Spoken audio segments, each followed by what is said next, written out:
New joinees का आना बहुत जरूरी है। जितने ज्यादा न्यू ज्वाइनीज आपके इस बिजनेस में आपके साथ जुड़ेंगे, उतनी ही आसान होगी आपके बिजनेस को एक नई ग्रोथ देने के लिए। एंड जब आप न्यू ज्वाइनीज को लाने वाले होते हैं, जब न्यू ज्वाइनीज को आप इस बिजनेस में लाते हैं, तो उससे पहले उन्हें इनवाइट करना, उन्हें उनके अपॉइंटमेंट लेना, उनके साथ प्रोस्पेक्टिंग करना एक बहुत बड़ा रोल होता है। सो आज हम ये सारी चीजें देखेंगे एंड कुछ रोल प्लेस भी आपको यहाँ पे देखने का मौका मिलेगा, जहाँ पे आप थियोरी एंड प्रैक्टिकल इन दो चीजों का एक बड़ा कॉम्बिनेशन यहाँ से सीख पाएंगे। सो इस बिजनेस को आई नो आप सभी को एक बहुत एक्साइटमेंट के साथ, जोश के साथ, एनर्जी के साथ इस बिजनेस को आप सब डेवलप करते हैं, लेकिन बिजनेस में एक्साइटमेंट, पैशन, जोश, एनर्जी, इसके साथ साथ स्किल होना भी जरूरी है। कुछ ऐसे स्किल्स जो आपके बिजनेस को एक नए मुकाम पे लेके जा सके। और आज उसमें से एक स्किल के बारे हम बात करेंगे, which is the invitation and the appointment skills.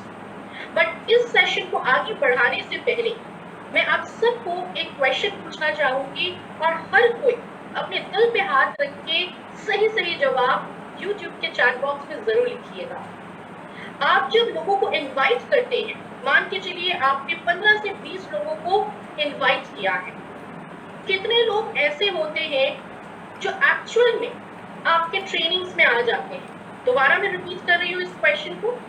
आपने 15 से 20 लोगों को इन्विटेशन दिया, काफी लोग तो हाँ कह देते हैं कि हाँ आएंगे, बट एक्चुअल में कितने लोग आपके सेशंस में या ट्रेनिंग्स में या सेमिनार्स में आ जाते हैं? दिल पे हाथ रख के सही जवाब चैट बॉक्स में लिखिए, और चलिए मैं देखती हूँ कि क्या है आप सबका जवाब।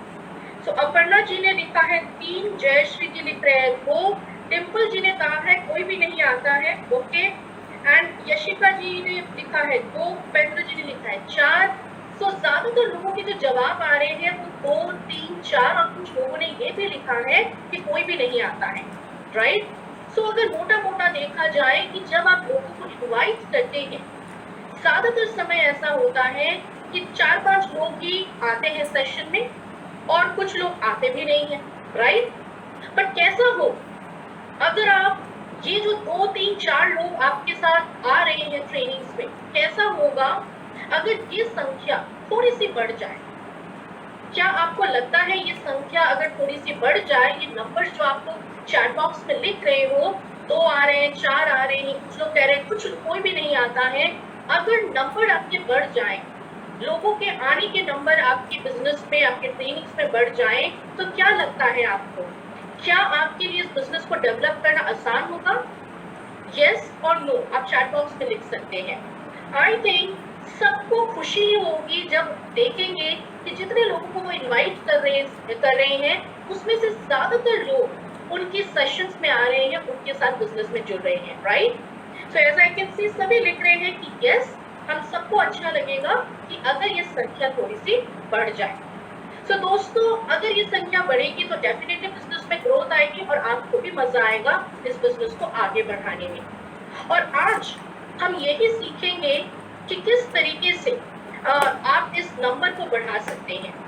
सो जब हम इन्विटेशन स्किल की बात करते हैं, याद रखेंगे दोस्तों, इन्विटेशन स्किल जो है it is both art and science.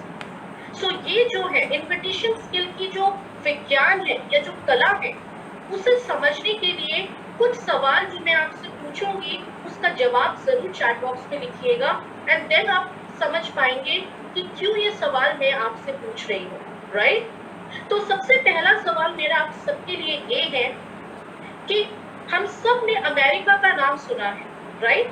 काफी लोग घूमने भी गए होंगे और कुछ लोगों की ड्रीम चार्ट में भी होंगे कि हम अमेरिका घूमने जाएंगे। So who discovered America? किसने अमेरिका की खोज करी थी? मेरा सबसे पहला सवाल ये है कि किसने अमेरिका की खोज करी थी? अगर आपको जवाब पता है तो चैट बॉक्स में फटाफट अपने जवाब को लिख डालिए।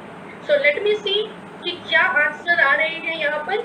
मनीष जी ने लिखा है कोलंबस ने किया था, ऋषिका जी ने लिखा है कोलंबस, एंड यहाँ पे तीसरा आंसर जो आ रहा है that is Christopher Columbus. Yes दोस्तों, अमेरिका की खोज किए थे क्रिस्टोफर कोलंबस ने।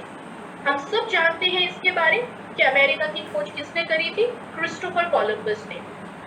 अब मेरा दूसरा प्रश्न ये है जो सबसे इंपॉर्टेंट है कि कोलंबस के दिमाग में, कोलंबस के मन में उस समय ऐसा क्या आया होगा कि जिसके वजह से उसने सैकड़ों साल पहले हजारों मील की यात्रा करके, समुद्री यात्रा करके वो अपने घर से चले अमेरिका की डिस्कवर करने के लिए।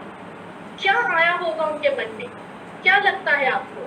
क्या आया होगा कोलंबस के मन में जिसके वजह से वो अपने घर से निकले, हजारों मील की यात्रा करी और पहुंच गए एक ऐसे जगह पे जिस जगह पे कोई भी पहले गया नहीं था, जिसको उस जगह के बारे में कुछ पता भी नहीं था। और उस समय सैकड़ों साल पहले तो जीपीएस का फैसिलिटी भी नहीं था, तो बिना इन सारी फैसिलिटीज के वो इतनी बड़ी रिस्क लेके घर से निकल पड़े थे कि उनको एक नए जगह की खोज करनी है। तो क्या आया होगा कोलंबस के मन में? लेट मी सी, यहाँ पर आंसर्स क्या आ रहे हैं। अपर्णा जी ने लिखा है उनके मन में क्वेश्चन आया होगा। ओके, सो फिर मैं सबको रिक्वेस्ट करूंगी कि थोड़ा सा सोचे और जवाब लिखे कि क्या आया होगा कोलंबस के मन में जिसके वजह से उन्होंने अपने घर से, अपने फैमिली को छोड़ के वो घर से निकले और हजारों मील की यात्रा करके वो एक ऐसे जगह पर पहुंचे जहां पे इससे पहले कोई भी पहुंचा नहीं था। स्वाति जी ने लिखा है सपना। जयश्री जी लिख रहे कुछ नया करना था। श्वेता जी ने लिखा he wants to explore new thing. Okay, Chitra ji ने लिखा न्यू एडवेंचर। दोस्तों और थोड़ा सा सोचे उनके दिमाग में क्या आया होगा जिसके वजह से वो घर से निकले थे। क्या आया होगा उनके मन में, उनके दिमाग में जिसके वजह से उन्होंने एक नए देश की खोज कर डाली। कलहारी जी ने बिल्कुल सही जवाब दिया है। Yes, the answer is curiosity, जिज्ञासा। एब्सोल्युटली करेक्ट कलहारी जी। दोस्तों कोलंबस के मन में जिज्ञासा थी, उनके मन में क्यूरियोसिटी थी, जिसके वजह से सैकड़ों साल पहले हजारों मील की यात्रा करके, इतनी मुश्किल यात्रा करके वो अपने घर से निकले थे। और वो घर से तो निकले थे भारत की खोज करने, लेकिन बीच में वो रास्ता भटक गए और वो पहुंच गए अमेरिका। तो दोस्तों क्यूरियोसिटी एक बहुत बड़ी चीज होती है। जब भी हम कोई नई चीज करते हैं या देश में जब कोई नया इन्वेंशन होता है, उस चीज के पीछे क्यूरियोसिटी ही होता है। आज जो इतने बड़े बड़े साइंटिस्ट लोगों ने इतनी सारी चीजों की इन्वेंशन करी, उसके पीछे रीजन क्या था? क्यूरियोसिटी। दोस्तों क्यूरियोसिटी अगर आपके मन में हो तो डेफिनेटली आप कुछ नई चीज ट्राई करना चाहेंगे। और सेम क्यूरियोसिटी, सेम जिज्ञासा कोलंबस के मन में भी था, जिसकी वजह से वो इतनी दूर घर से निकल के यात्रा पे निकले और उन्होंने अमेरिका की खोज कर डाली।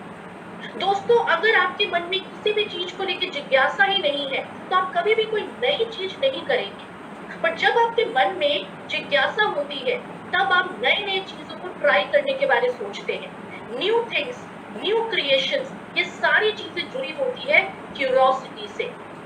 हमेशा याद रखिएगा कि अच्छा स्टूडेंट वही होता है जिसके मन में क्यूरियोसिटी होता है, जो जिज्ञासु होता है।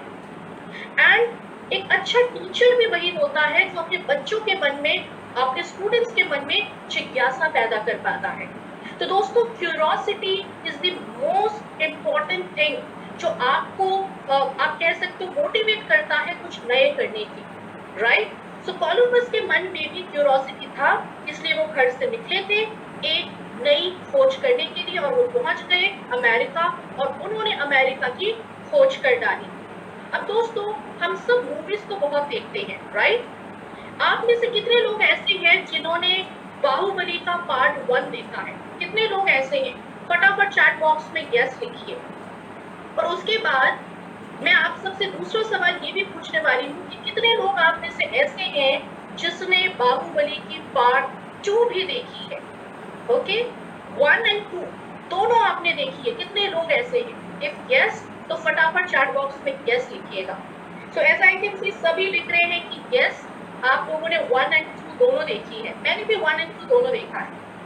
अब मेरा आपसे जो नेक्स्ट सवाल है वो ये है कि बाहुबली 1 देखने के बाद हम सब या आप खुद पार्ट 2 देखने के लिए क्यों गए थे? ऐसा क्या था पार्ट 1 में जिसकी वजह से आप पार्ट 2 भी देखने गए? क्या था हम सबके मन में? What was the thing जिसकी वजह से हम पार्ट 2 भी देखने के लिए चले गए? So let's see what is the answer.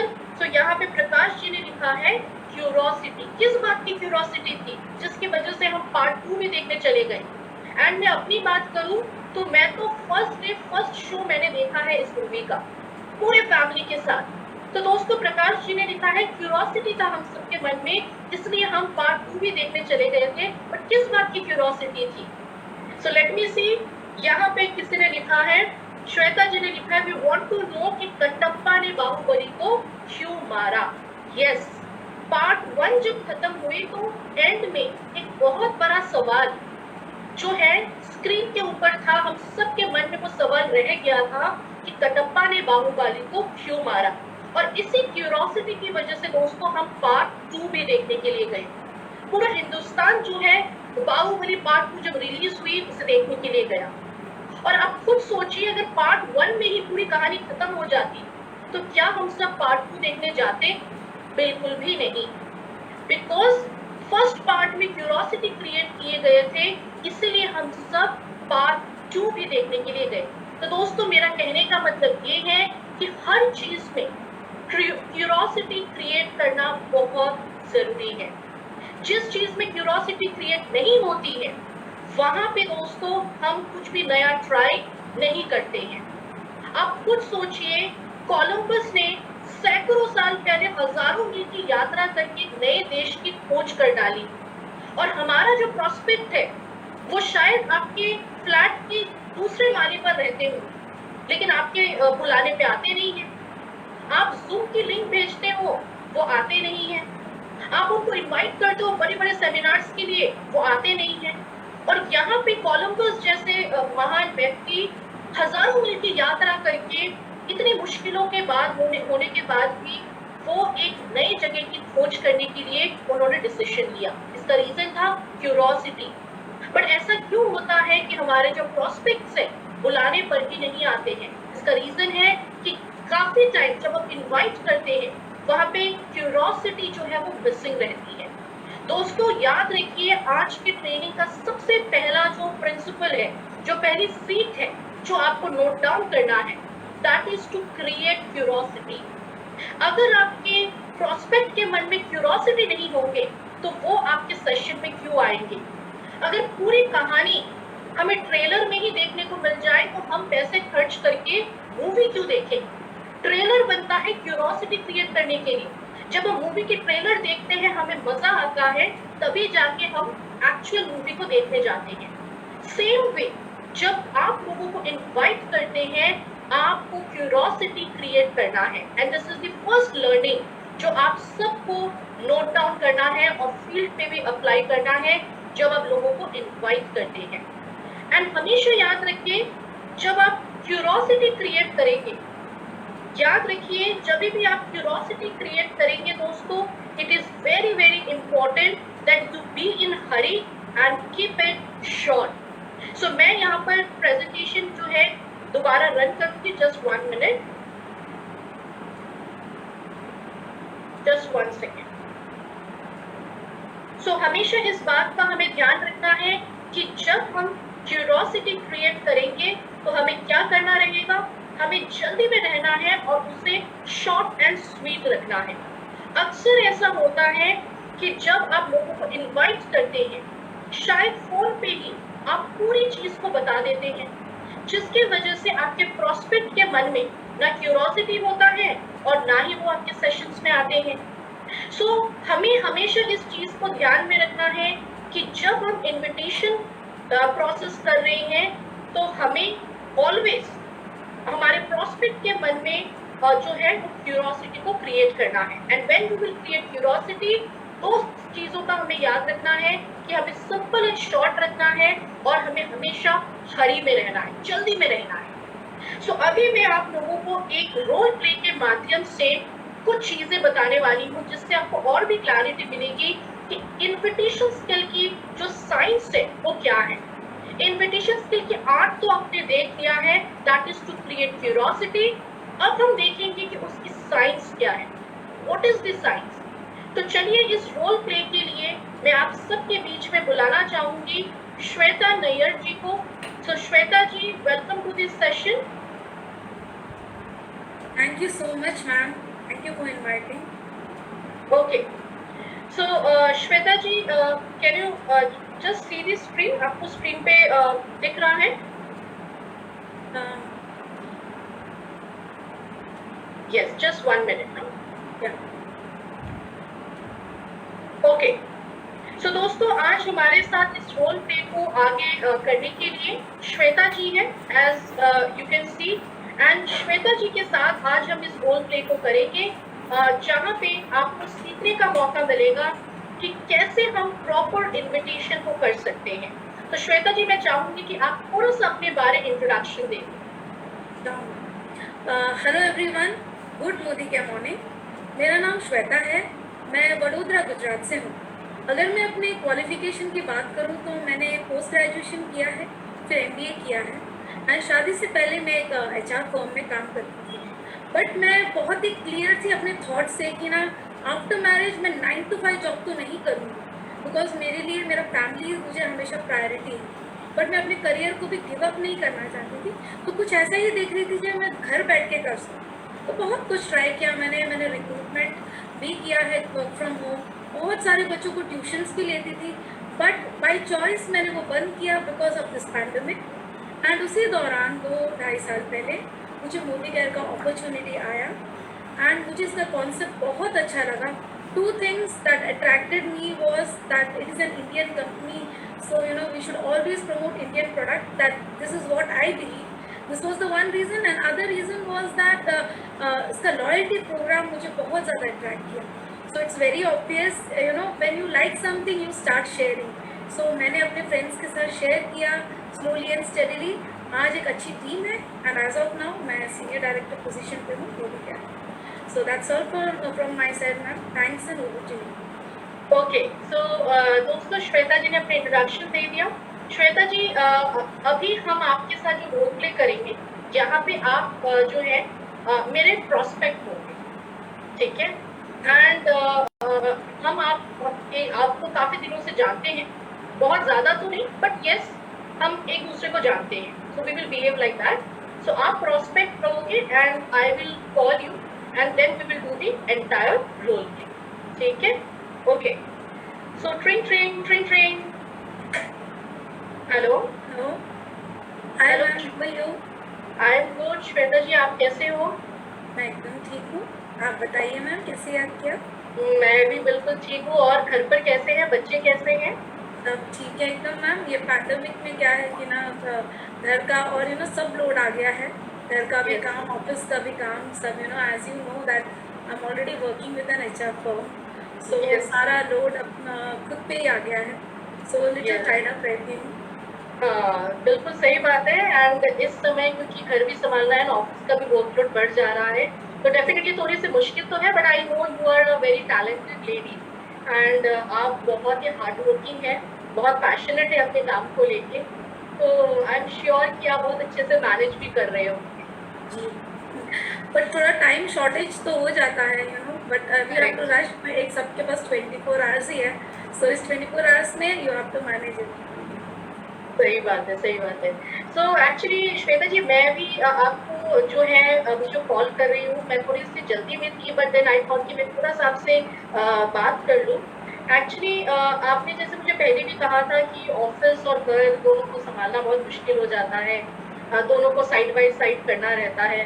तो आपने लास्ट टाइम जब मुझसे बात की थी तो ये हमारी कन्वर्सेशन हुई थी, एंड उसके बाद रिसेंटली मैंने अपना एक जो है एक बिजनेस स्टार्ट किया है, which is a very simple business, लेकिन उस बिजनेस में बिना इन्वेस्टमेंट के, मतलब इन्वेस्टमेंट कुछ नहीं है, बट घर बैठे विदाउट इन्वेस्टमेंट इजीली, मतलब हम जैसे लेडीज के लिए तो बहुत अच्छा है, मतलब जो घर को संभालते हुए, ऑफिस को संभालते हुए कुछ करना चाहते हैं लाइफ में। एंड एज आई नो कि आप मतलब हमेशा लाइफ में कुछ नया करने के बारे में सोचते हैं, तो मैंने सोचा कि एक बार आपसे पूछ लूँ अगर आप इंटरेस्टेड होते तो डेफिनेटली मैं आपको जो है ये पूरी चीज़ बताती। एक्चुअली नया चीज़ तो मैं आई एम ऑलवेज ओपन सुनने और समझने के लिए, नए चीज़ के लिए मैं हमेशा तैयार रहती हूँ। But my work profile is such, बहुत रिस्पॉन्सिबिलिटी है एंड ऊपर से घर वर्क फ्रॉम होम कर रही हूँ तो अदर थिंग्स भी मैनेज करना है। So I don't know how I will be able to cope up with this opportunity also. You can just brief about me over the phone. आप मुझे बता सकते हैं एग्जैक्टली क्या करना रहेगा? आज तो मैं थोड़ा-सा जल्दी में हूँ क्योंकि उसी बिज़नेस के सिलसिले में मैं एक मीटिंग में जो है अभी जॉइन करने वाली हूँ। एंड अभी क्योंकि मेरे पास टाइम इतना ज़्यादा नहीं है, तो अभी तो मैं आपको पूरी चीज़ नहीं बता पाऊँगी। बट अगर आपके पास समय हो, तो मेबी कल परसों मैं आपको इसके बारे बताना चाहूँगी। मैम ये 2 days तो मैं थोड़ी पैक हूँ। You don't have any options in the weekend ma'am? Weekends में, सैटरडेज में अगर कुछ हो सकता है? बिकॉज सैटरडे मेरे को इतना वर्कलोड नहीं होता है, सो इन ओके। बिटवीन कुछ आवर्स जो है लंच आवर्स में मैं मैनेज कर सकती हूँ। सो अच्छा। ओके। यस, हम actually every day 3 meetings organise करते ही हैं। तो सैटरडे को भी ना सुबह के 11 बजे एंड शाम के 3 बजे और 5 बजे, मतलब ये 3 स्लॉट्स हैं जब हम लोग मीटिंग्स करते हैं। तो इसमें से कौन सा टाइम आपके लिए सूटेबल रहेगा? मतलब बहुत ज़्यादा टाइम भी आपका नहीं चाहिए, हार्डली 20 to 25 मिनट्स मुझे आपका चाहिए। आई होप उससे ज़्यादा टाइम ना हो, बिकॉज मैं लंच आवर 3 o'clock में मैं एडजस्ट कर सकती हूँ अपना, बिकॉज ओके। उस लंच आवर के बाद मैं एडजस्ट कर लूँगी। बट आई होप 20-30 मिनट्स से, मतलब 20-25 मिनट्स से ज़्यादा नहीं लगेगा। नहीं, नहीं, बिल्कुल नहीं, उतना ही लगेगा, उससे ज़्यादा तो नहीं लगेगा। बट बस वही आपके थोड़े से समय अगर आप दे देते, तो जैसे आपने कहा 3 बजे इज़ ओके फॉर यू, तो क्या मैं 3 बजे कन्फर्म समझूँ? मतलब बिकॉज़ ये मीटिंग ना लिमिटेड लोगों के लिए ही हम करते हैं, तो आप कहोगे तो कन्फर्म करोगे तो मैं वो सीट जो है वो बुक करके रखूँगी। Okay ma'am, 3 o'clock is okay, but 3:30 तक ये आई होप फिनिश हो जाएगा। अगर हाँ, आप थोड़ा सा फ़ोन पे मुझे ब्रीफ कर देते कि एग्जैक्टली क्या है, मतलब सो मैं भी श्वेता जी, मैं प्रिपेयर। डेफिनेटली बताना चाहती हूँ, बट फ़ोन पे ना मज़ा भी नहीं आएगा और आज मैं बहुत जल्दी में हूँ। तो डेफिनेटली थोड़ा-सा क्यों मैं आपको कंप्लीट कंसेप्ट ये बताऊँगी। सैटरडे अगर आप 3 बजे आ रहे हो, तो आप कंफर्म हो कि 3 बजे सैटरडे आप जो है जॉइन करोगे, क्योंकि हम पूरी मीटिंग ज़ूम पे ही कर रहे हैं बिकॉज़ ऑफ द पैंडेमिक। तो मैं आपको लिंक भेज दूँगी and you can join in that link. So अगर आप कंफर्म करोगे तो मैं वो सीट किसी को नहीं दूँगी, वही बात। Okay, 3 to 3:30 I can manage, no problem. Saturdays है, I can definitely manage. And वैसे भी मैं भी कुछ नया सीखना चाहती हूँ, एंड बस जो भी है वर्क फ्रॉम होम है, तो भी 9 to 5 तो इसमें भी जाता है। सो अगर इससे मुझे छुटकारा मिले एंड एक अच्छा अपॉर्चुनिटी है, लाइफ चेंजिंग अपॉर्चुनिटी है, तो बिल्कुल सुनना चाहूँगी। सो सैटरडे 3 o'clock इज़ ओके। ठीक है श्वेता जी, फिर हम सैटरडे 3 बजे ज़ूम के ऊपर मिलेंगे एंड मैं आपको ये पूरा कंसेप्ट जो है वो एक्सप्लेन करूँगी and then you can decide कि कैसे इसको हमें आगे लेके जाना है। Okay? Definitely, definitely. Okay, thank you so much Shweta ji, thank you so much. Thank you and have a good day. Okay, तो श्वेता जी 3 बजे आएंगे सैटरडे को? डेफिनेटली 3 बजे आऊँगी, अपने प्रोस्पेक्ट्स को भी लेके आऊँगी। Okay, thank you Shweta ji for participating. So दोस्तों, आपने देखा कि किस तरीके से यहाँ पर हमने जो है श्वेता जी और मैंने दोनों ने आपको ये रोल प्ले के माध्यम से कुछ चीज़ें हैं जो आपको समझाने की कोशिश करी है। ओके, सो अब मैं जितने भी हमारे व्यूअर्स हैं, जितने भी हमारे व्यूअर्स आज हमें देख रहे हैं यूट्यूब के ऊपर, मैं सबको रिक्वेस्ट करूँगी जो चीज़ें आपने नोट किया है, आप तुरंत चैट बॉक्स में लिखिए कि श्वेता जी के साथ जब मैं बात कर रही थी तो क्या-क्या चीज़ें आप लोगों ने नोट की है, क्या चीज़ आपको नोटिस में आया है, आप सब चैट बॉक्स में लिख सकते हैं। कौन-कौन सी चीज़ों पर हम फोकस कर रहे थे या आपकी ऑब्जर्वेशन क्या रही है। सो आप अपने चैट बॉक्सेस में, यूट्यूब के चैट बॉक्सेस में प्लीज़ लिख के शेयर करें, सो दैट मुझे भी समझ में आए कि आप लोगों को क्या समझ में आया है from this role play. Kaushik ji ने लिखा है short form, okay. Prakash ji ने लिखा है कि क्यूरोसिटी हुई है, ओके। स्वाति जी ने लिखा है शॉर्ट था, क्यूरोसिटी था। उपेंद्र जी ने लिखा है कि हम जल्दी में थे, okay, I was in a hurry, okay. Vinaya ji ने लिखा सस्पेंस रखना है, वेरी गुड। प्रिया जी ने लिखा है कि मैंने सबसे पहले उन्हें एक्नॉलेज किया है, उनके बारे में पूछा है और उनको टैलेंटेड कहा है, हार्ड वर्किंग कहा है। ओके, एंड यहाँ पे मार्की जी ने लिखा है कि कंफर्मेशन भी लिया है मैंने, एब्सोल्युटली मैंने कंफर्मेशन भी लिया है, ओके, एंड कंफर्मेशन ट्वाइस लिया है। ओके, सो काफी सारी चीजें आप लोगों ने नोटिस करी है जो रोल प्ले में मैंने श्वेता जी के साथ यहाँ पर कंडक्ट किया है, राइट। सो अगर इन पूरे चीज को हम एक ओवरऑल, अगर इस पूरे चीज को हम छोटे छोटे पार्ट्स में ब्रेक करें, तो दोस्तों मैं आप लोगों को यहाँ पे बताना चाहूंगी कि इस चीज में, इस पूरे रोल प्ले में हमने 5 C's ऑफ इन्विटेशन को यूज किया है। ये 5 C's ऑफ इन्विटेशन, सबसे पहले हमने किया है कन्वर्सेशन, और जब हमने शुरुआत में उनसे बातचीत करना शुरू किया तो हमने 4 चीजों के ऊपर बात करी। F फॉर फैमिली, घर पे सब कुछ कैसे है। O फॉर ऑक्यूपेशन, काम काज कैसा चल रहा है। R फॉर रिक्रिएशन, जैसे उन्होंने कहा कि अभी पैंडेमिक के समय कुछ करने का मौका ही नहीं मिल रहा, बस घर के काम पे लगे हैं, हमने उनकी हालचाल भी पूछी। And M for money. So जब हमने कन्वर्सेशन की शुरू में, हमने ओवरऑल उनकी family, occupation, regular daily work, हर चीज के बारे में उनसे बातचीत करी। उसके बाद मैंने उनको कॉम्प्लीमेंट्स दिया कि आई नो आप बहुत बिजी हो, बट आप बहुत टैलेंटेड भी हो, आप बहुत हार्ड वर्किंग भी हो, आई नो आप बहुत अच्छे से सारी चीजों को संभाल रहे हैं। सो मैंने उनको कॉम्प्लीमेंट दिया। उसके बाद 3rd C, मैंने क्यूरोसिटी बिल्ड करी। मैंने उनको कहा कि एक ऐसा बिजनेस है जो सिंपल है, नो इन्वेस्टमेंट है एंड कम टाइम में आप कर सकते हो। और जब उन्होंने पूछने की कोशिश करी कि क्या है वो बिजनेस, उन्होंने 3 बार मुझसे पूछा आप फोन पे थोड़ा शॉर्ट में बता दीजिए। तो मैंने क्या कहा, अगेन क्यूरोसिटी में मैंने 2 चीजें बात करी थी, keep it short and be in hurry. तो मैंने यहाँ पे क्या करा, कन्वर्सेशन को छोटा तो रखा ही, पर जब उन्होंने पूछने की कोशिश करी तो मैंने दिखाया कि मैं जल्दी में हूँ। तो उनके मन में एक क्वेश्चन मार्क क्रिएट हो चुका है, क्यूरोसिटी बिल्ड हो चुकी है उनके मन में। And the 4th C, that is control. जब मैंने उनसे अपॉइंटमेंट लेने की कोशिश करी है दोस्तों, मैंने उनसे 3 से 4 बार मैंने उनसे कंफर्म करने की कोशिश करी है, और पूरे जो कन्वर्सेशन थी वो मेरे ही कंट्रोल में था, क्योंकि मैं उनको कह रही थी कि अगर आप नहीं आ पाओगे तो मुझे बता दो, क्योंकि इस सीट मैं किसी और को फिर दे सकती हूँ। सो पूरा जो मीटिंग का जो एजेंडा था वो मेरे कंट्रोल में था। मैं बार बार उनको याद दिला रही थी कि सीट्स लिमिटेड है, आप कंफर्म कर सकते हो मुझे अगर आप आना चाहते हो। And the 5th C, commitment, मैंने उनसे कमिटमेंट भी लिया। एंड अक्सर लोग जब कमिटमेंट दे देते हैं तो उससे वो पीछे नहीं हटते हैं। सो कमिटमेंट मैंने 1 बार नहीं 3 बार लिया। 3 बार उनको कहा आप 3 बजे आ जाओगे सैटरडे को, 3 बजे आ जाओगे सैटरडे को। सो उसकी कमिटमेंट भी मैंने ले ली है। एंड उनकी मर्जी से उन्होंने कमिट किया। उन्होंने मुझे पूछा था कि वीकेंड्स में ऑप्शन है या नहीं, मैंने उनको 3 ऑप्शंस दिए और उसमें से उन्होंने अपना मन पसंदीदा ऑप्शन को सिलेक्ट किया। तो इस पूरे रोल प्ले में दोस्तों हमने 5 C के बारे में बात करी, कन्वर्सेशन, कॉम्प्लीमेंट, क्यूरोसिटी। जब मैंने बिल्ड किया तो मैं हमेशा ये शो कर रही थी कि मैं जल्दी में हूँ, एंड मैंने कन्वर्सेशन को शॉर्ट भी रखा।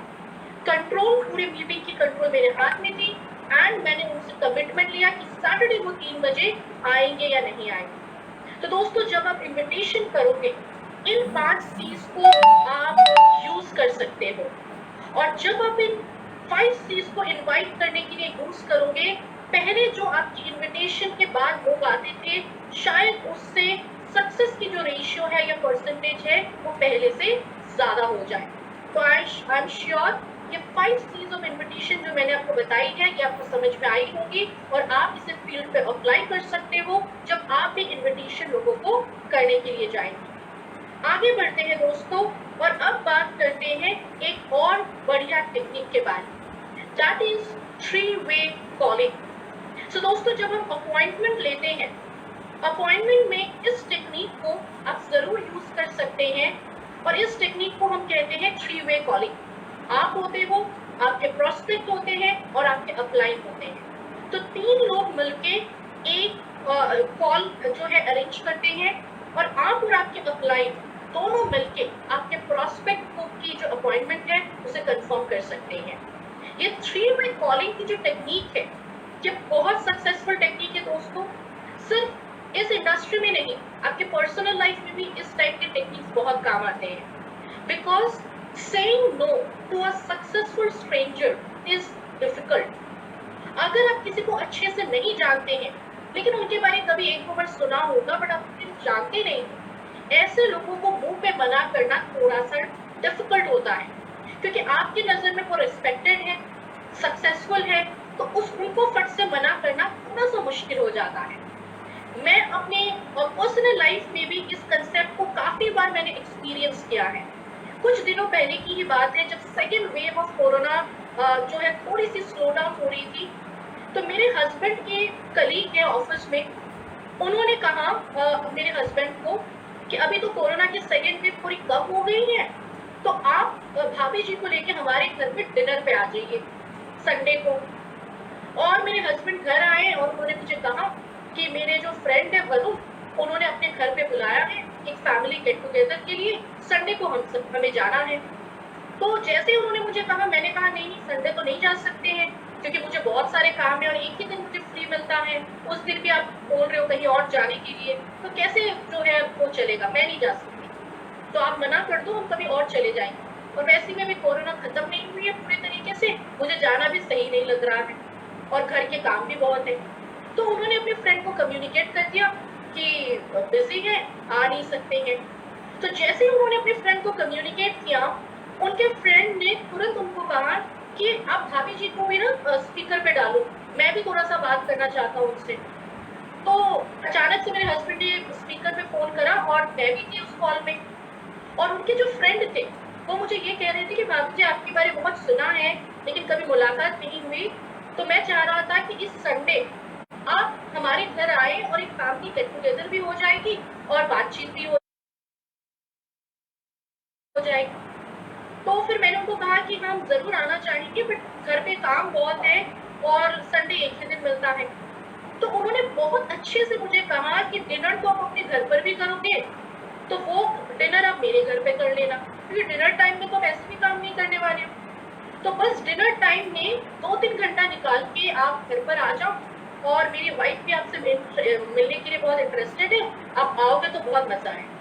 तो उन्होंने मुझे ऐसा कहा, और जब उन्होंने मुझे 2-3 बार जो है उन्होंने रिक्वेस्ट करी और उन्होंने मुझे कहा कि डिनर टाइम पे तो आप आ ही सकते हो, तो मैंने उनको मना नहीं कर पाई, क्योंकि मैंने उनके बारे में मेरे हस्बैंड से काफी बार सुन रखा है कि बहुत अच्छे हैं, बहुत मदद हेल्प करते हैं, बहुत हेल्पफुल है, तो मैंने उनको आसानी से मना नहीं कर पाई। तो मैंने कहा कि ठीक है, ज्यादा तो नहीं बट 2-2.5 घंटे के लिए हम कोशिश करेंगे कि आपके घर पर आए और आपके साथ मिलकर डिनर करें। तो दोस्तों ये जो चीज है ये मैंने अपने हस्बैंड को तो एक बार में मना कर दिया, पर जब उनके फ्रेंड ने मुझसे बात की मैं उनको मना नहीं कर पाई। इसका रीजन क्या था कि मैं उनको पूरी तरह से पहचानती तो नहीं थी, बट मुझे पता था कि वो एक अच्छे इंसान है, हेल्पफुल है, सो रेस्पेक्टेड इंसान है, तो मैं उनको मना नहीं कर पाई और मुझे जाना पड़ा। तो दोस्तों ये कंसेप्ट इस बिजनेस में भी आप काफी बार यूज कर सकते हो जब आप लोगों की अपॉइंटमेंट्स लेते हैं, मीटिंग्स के लिए, सेमिनार्स के लिए। तो अब मैं आप सबके सामने एक ऐसा रोल प्ले करने वाली हूँ जहाँ पे आप देखेंगे कि 3-वे कॉलिंग के थ्रू में कैसे हम लोगों की अपॉइंटमेंट्स लेते हैं। और इस रोल प्ले को करने के लिए मेरे साथ मुंबई के area sales manager miss Anuradha Bakaya ji है, एंड हमारे साथ रेणु चौबे जी हैं जो गुजरात से बिलोंग करते हैं, हमारे रिस्पेक्टेड लीडर। सो मैं दोनों को इस स्क्रीन पे बुलाना चाहूंगी, so just 1 minute.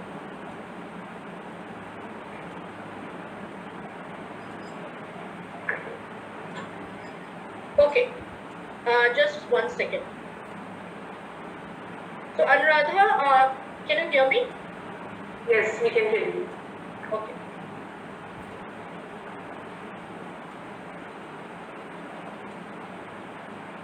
Okay, so Anuradha, you can start the session. All right. So Renu ji, मैं आपको कॉल करूँगी and then we will take it forward. Yes, ma'am. Great, Renu. Hello. Hello Renu ji, Anuradha बोल रही हूँ। कैसे हैं आप? बहुत बढ़िया। आप बताइए अनुराधा जी, कैसे हैं आप? बस रेणु जी बिल्कुल ठीक हूँ मैं। घर में बच्चे कैसे हैं? बहुत बढ़िया, बहुत बढ़िया। उनका ऑल 12th। राइट रेणु जी, लास्ट टाइम अगर आपको याद हो मैंने आपसे कुछ डिस्कशन की थी, हालांकि हमारी लंबी बात नहीं हो पाई थी कॉन्सेप्ट के बारे में जिस पे मैंने काम करना शुरू किया था। तो एक्चुअली आज मैंने भी आपको कॉल इसलिए किया है कि मैं आपको अपनी अपलाइन से मिलवाना चाहती थी, क्योंकि काफी जो कॉन्सेप्ट मैंने शुरू किया है उसमें काफी सक्सेसफुल है और मुझे भी गाइड कर रही है। एक्चुअली मैंने उनसे आपके बारे में बात की थी कि आप कितने लर्नेड एंड हाईली क्वालिफाइड हो एंड इतनी अच्छी टीचिंग की इतनी नोबल जॉब आप कर रहे थे, लेकिन कहीं ना कहीं बच्चों के वजह से एंड जो है बहुत ज़्यादा रिस्पॉन्सिबिलिटीज के चलते जो है आप मैनेज नहीं कर पा रहे थे उसे एंड फिर अब आपने टीचिंग अब कंटिन्यू नहीं कर रहे हैं। बट वही बात होती है ना कि जो लोग जॉब करते हैं या कुछ करते हैं तो उनकी कुछ करने की इच्छा कभी खत्म नहीं होती है। तो मैं यही सब बातें आपके बारे में शेयर कर रही थी अपनी अपलाइन से, तो वो बहुत एक्साइटेड हो गई आपसे मिलने के लिए एंड उन्होंने मुझे कहा कि मतलब उनकी भी शुरुआत लगभग कुछ ऐसे ही हुई थी एंड आपसे वो इस बारे में थोड़ा बात करना चाहती थी जिससे आप इस कॉन्सेप्ट को समझ सकें। मेरे साथ अभी इस कॉल पे ही है, तो उनका नाम है अर्पिता मजूमदार। सो मैं अर्पिता जी को अब इनवाइट करती हूँ, तो वो आपसे जो है वो बातचीत करेंगी। तो अर्पिता जी। हेलो रेणु जी, कैसे हैं आप? अर्पिता जी बहुत बढ़िया, हम बहुत अच्छे हैं। हाँ, आपके बारे काफी सुना है मैंने अनुराधा से, वो हमेशा बताते रहते हैं आपके बारे, आपके तारीफ करती रहती है वो हमेशा, और हमेशा वो ये कहती है कि आप जो है मतलब घर और ऑफिस को बहुत अच्छे से संभाल रहे थे एक टाइम पर, बट अभी फैमिली रिस्पॉन्सिबिलिटीज की वजह से जो है आप अभी कुछ फिलहाल जो है नया करना चाह रहे हैं जो आपके घर को संभालते हुए अच्छे से आप कर पाए। सो तो ये उन्होंने मुझे कहा था। हाँ, एंड आपने डॉक्टरेट कर रखी है, पीएचडी कर रखा है, तो हाईली एजुकेटेड भी है और आप इंटरेस्ट भी रखते हैं कुछ चीज़ों को सीखने में और लोगों के लिए अच्छा करने में। ये सबसे बड़ी बात। सही बात है। तो हुआ कि बहुत सारे काम भी किए कुछ, क्योंकि सोशल भी करना था, एनजीओ भी रन किया, पर वो वर्क नहीं हो रहा था। फिर मैं शांत हो गई, अनुराधा से बात हुई मेरी, लेकिन बहुत कुछ मिला नहीं अच्छा। अच्छा, तो आप एनजीओ में भी काम करती हैं, मतलब सोशल एक्टिविटीज में भी आप बहुत ज़्यादा इन्वॉल्व हैं। सही। हाँ, तो ये तो बहुत अच्छी बात है रेणु जी, क्योंकि हम जिस बिजनेस में हैं वो भी एक ग्लोबल बिजनेस ही है। मतलब उसमें आप अपने ड्रीम्स को पूरा करते हुए आप काफी सारे लोगों के लिए एक एक नोबल रीजन है ये। काफी सारे लोगों की जिंदगी को आप सुधार सकते हैं, उनके सपनों को पूरा करने में आप मदद कर सकते हैं। सो ओवरऑल देखा जाए तो मैं और अनुराधा जिस बिजनेस की आपसे बात कर रहे हैं, it is a Nobel business. मतलब वहाँ पे आप काफी सारे लोगों की मदद करते हैं जो अपनी लाइफ में कुछ करना चाहते हैं, अपनी लाइफ स्टाइल को चेंज करना चाहते हैं या एक करियर बिल्ड करना चाहते हैं। And Renu ji, I am sure कि जैसे आपने कहा कि आप हमेशा सोशल एक्टिविटीज में इन्वॉल्व रहे हैं, तो आप डेफिनेटली इस टाइप के कुछ कंसेप्ट को जानना चाहेंगे। मैं डेफिनेटली जानना चाहूँगी, क्योंकि मुझे बहुत पसंद है या तो बच्चे या तो सोशल, क्योंकि फ्रेंड सर्कल उतना है नहीं, टीवी देखने का शौक नहीं है। अच्छा, ये तो बहुत अच्छी बात है कि आप बच्चे और सोशल एक्टिविटीज को लेकर बहुत ज़्यादा इंटरेस्टेड है। तो रेणु जी, मैं जस्ट आपको ब्रीफ में बताना चाहूँगी। ऑलरेडी मैंने कहा this is a very noble business, और यहाँ पे आपके जैसे काफ़ी महिलाएं हैं जो बहुत लर्नर्ड हैं, लेकिन फैमिली रिस्पॉन्सिबिलिटीज की वजह से वो जॉब वगैरह नहीं कर पाए, बट आज के डेट में वो बहुत सक्सेसफुल जगह पे है, अपने घर को भी संभाल रहे हैं और इस ग्लोबल बिजनेस को भी कर रहे हैं और काफ़ी लोगों की ज़िंदगी को भी संभाल रहे हैं। एंड अनुराधा ने जैसे मुझे कहा था कि आप अपने लिए नहीं लोगों के लिए कुछ करना चाहते हैं, उसमें आपको ज़्यादा खुशी मिलती है। सही बात है। तो मुझे तो लगता है ये प्लेटफॉर्म कि आपके लिए परफेक्टली जो है डिज़ाइन किया गया है, क्योंकि ये प्लेटफॉर्म आपको लोगों के लिए, लोगों की ज़िंदगी में कुछ अच्छा करने के लिए एक मौका दे सकती है। कंसेप्ट के बारे हम आगे बात करेंगे डिटेल्स में, एंड अनुराधा जी जो है वो आपको बताएंगे कि कब और कौन से स्लॉट्स पे हम जो है ये डिस्कशन डिटेल्स में कर सकते हैं। तो आई एम श्योर कि आप हमारे साथ जो है जुड़ के इस चीज़ को थोड़ा सा और समझना चाहेंगे डिटेल्स में। डेफिनेटली चाहूँगी, क्योंकि ये मेरा जो बोलते हैं ना लविंग एरिया है ये। अच्छा, ओके ओके, बहुत बढ़िया। सो अनुराधा, मैं चाहूँगी कि आप जो है उनको जो है हमारा जूम स्लॉट्स वगैरह है वो उनके साथ शेयर कर दें, सो दैट रेणु जी अपने कंफर्टेबल टाइम जो है वो आपके साथ शेयर करें and then we can join together and discuss this concept. Of course, Renu ji thank you very much. और ये आने वाले सैटरडे को जो है वो 3 बजे हम एक जूम स्लॉट रख रहे हैं एंड उसके बाद मंडे को जो है वो एक 5 बजे जूम स्लॉट रहेगा। सो ये मैक्सिमम जो है वो 5-5 लोगों का ही है, क्योंकि हम सबको इंडिविजुअली जो है ये समझाना चाह रहे थे। तो आप मुझे बताओ, आप सैटरडे को कंफर्टेबल रहेंगे या मंडे को रहेंगे? आप टाइम कितना लगेगा? सैटरडे को 3 बजे और मंडे को 5 बजे। अच्छा, सैटरडे, ओके, सैटरडे रख सकते हैं क्योंकि मेरा सन फ्री रहता है उस दिन। ऑल राइट, तो मैं फिर सैटरडे को 3 बजे आपका कंफर्म समझूं? ओके मैम, कर सकते हैं। Okay Renu ji, thank you very much. Thank you Renu ji, and मैं आपका नाम कंफर्म कर रही हूँ सैटरडे को 3 बजे एंड आपसे मुलाकात करके आपको पूरा ये कॉन्सेप्ट डिटेल में समझाएंगे। डेफिनेटली ओके रेणु जी, ही आना इसमें बहुत ज़रूरी है, मुझे भी आना है और ऐसा कुछ सीखना। जी बिल्कुल, तो साथ में मिलके करेंगे तो और भी अच्छा लगेगा। चलिए बातचीत करेंगे फिर। Okay Renu ji, thank you very much. Thank you Arpita. Thank you ma'am, thank you. So thank you so much, Renu ji and Anuradha, for conducting this role play. And friends, आपने देखा कि यहाँ पे मैं, अनुराधा एंड रेणु जी 3-वे कॉलिंग के माध्यम से आपको कुछ चीजें एक्सप्लेन करने की कोशिश कर रहे थे। एंड जो मेन चीज है कन्वर्सेशन, अनुराधा ने जब स्टार्ट किया तो उसने रेणु जी के फैमिली, ऑक्यूपेशन, इन सारी चीजों के बारे में पूछा, उनको कॉम्प्लीमेंट भी किया कि she is highly educated, okay. And then curiosity build करने के लिए उन्होंने मुझे इन्वाइट किया, तो मैंने उनको जस्ट ब्रीफ में, जस्ट एक लाइन में, that it's a Nobel business, क्योंकि वो ऑलरेडी सोशल एक्टिविटीज के साथ जुड़ी हुई है और उनको अच्छा लगता है, तो मैंने क्यूरोसिटी बिल्ड किया। एंड देन अनुराधा ने सेशन को फिक्स किया, कंट्रोल लिया एंड आखिरी में उसने कमिटमेंट भी ली है। सो फ्रेंड्स, जो इन्विटेशन का प्रोसेस है वो हमारा सेम है, जस्ट यहाँ पे हमने क्या किया, एक थर्ड पर्सन को भी इन्वॉल्व किया जिसे रेणु जी अच्छे से नहीं जानते हैं एंड उनके लिए मुझे ना बोलना थोड़ा सा मुश्किल रहा है, जबकि अनुराधा जी ने स्टार्टिंग में ही कहा कि काफी दिनों से मैं कोशिश कर रही थी कि आप मुझसे मिले और इस कंसेप्ट को समझे, बट हो नहीं पाई है। तो इसलिए अनुराधा जी ने क्या किया, मुझे इन्वाइट किया as her senior offline and हमने रेणु जी को अपॉइंटमेंट जो है उनकी फिक्स करी एंड इन्वाइट किया फॉर द सेशन।